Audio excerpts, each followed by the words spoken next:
Kansainvälinen merenkulku sekä öljy- ja kaasuvarantojen etsintä ovat luoneet telakka- ja offshore-teollisuuden saamien tilausten kautta merkittävän osan toiminnastamme. Vuodesta 1996 alkaen olemme hoitaneet Rauman telakalla rakennettujen laivojen sekä offshore-teollisuuden mittaukset.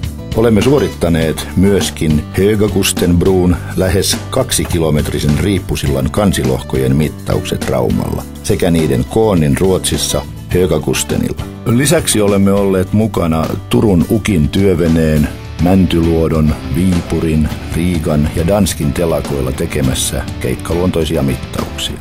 Telakka- ja offshore-teollisuuden mittaukset suoritetaan pääasiallisesti takymetrillä ja vaahituskojella. Skanneria voidaan myös hyödyntää erityisesti muotoalueilla. Takymetrimittaukset tehdään lohkon koordinaattijärjestelmässä, johon on kiinnitytty. Lohkosta mitataan ennalta suunnittelun määrittelemät mittauspaikat. Aineistoja vertailemalla mittaustoimintaan kehitettyjen ohjelmien avulla nähdään poikkeamat, jotka tulostetaan mittauspöytäkirjana. Koonnin mittaukset suoritetaan laivan omassa koordinaattijärjestelmässä. Tutustu toimintaamme lisää osoitteessa prismarit.fi.